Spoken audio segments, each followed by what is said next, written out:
Today we're going to look at the architecture of selective silence, the invisible rules that decide who gets a voice and who doesn't in the massive machine of entertainment. You've probably felt it, right?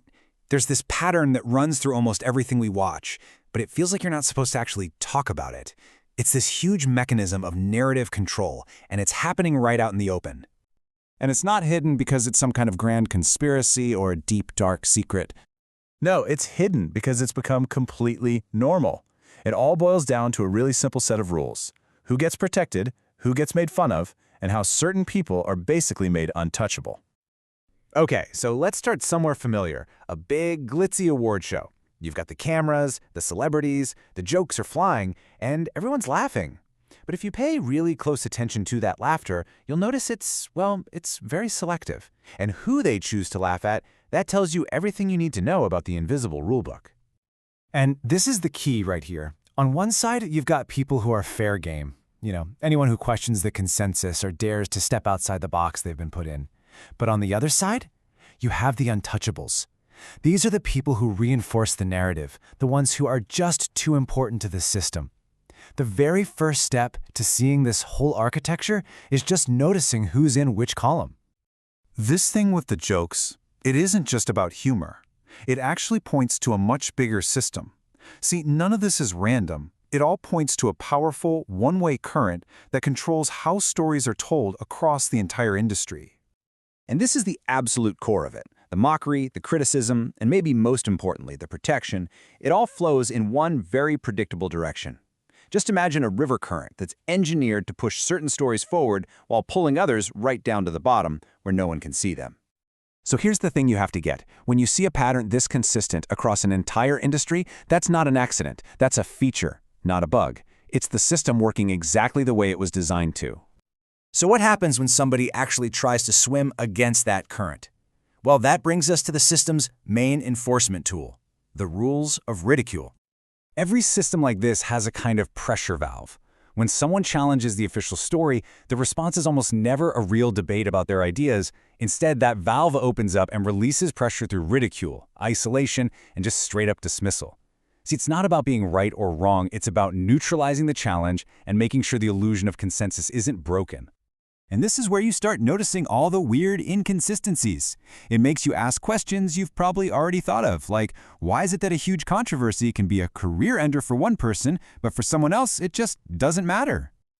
Or have you ever seen a massive wave of public outrage just dominate the entire conversation for weeks, only to completely evaporate the moment it becomes inconvenient for the main narrative? And what about this one? Why do some stories, with almost nothing to them, get endless coverage, while other, much bigger ones just seem to fade away from the headlines like they never happened? The answer to all of those questions is actually the same. This isn't really about politics, not in the way we usually think about it. This is about power management. It's about the strategic use of attention and silence to protect valuable assets and control the public conversation. This kind of power management leads to the creation of something you could call a perception shield. It's like an invisible buffer, a kind of cultural immunity that is deliberately and actively manufactured around certain people. And you can actually see the steps. First, the machine creates a star. Next, it builds this intense brand loyalty around them. Then, that loyalty gets woven into the fan's own personal identity. And once that connection is made, boom, the star gets cultural immunity. Because now, any criticism of them feels like a personal attack on the fan. So once a person reaches that level of immunity, the machinery's whole job changes. It stops asking tough questions and instead puts all its resources into managing perception. And hey, this isn't just an entertainment thing. It's the same playbook used by any powerful industry to protect its biggest investments. So let's pull all this together. Understanding how this machine works can explain that feeling you get sometimes when you're watching something. That sense that something is just a little off, but you can't quite name it. This gives you a new lens, a new way to see what's actually going on. That feeling of being gaslit, it comes from a set of unspoken commands that are baked in to the media we consume. Don't notice the patterns. Don't ask the difficult questions. And whatever you do, do not connect the dots. Because if you break those rules, the system will have a label for you, but it's not going to have an answer. Look, at the end of the day, this isn't about telling you what to think. It's about offering a new toolkit for how you watch.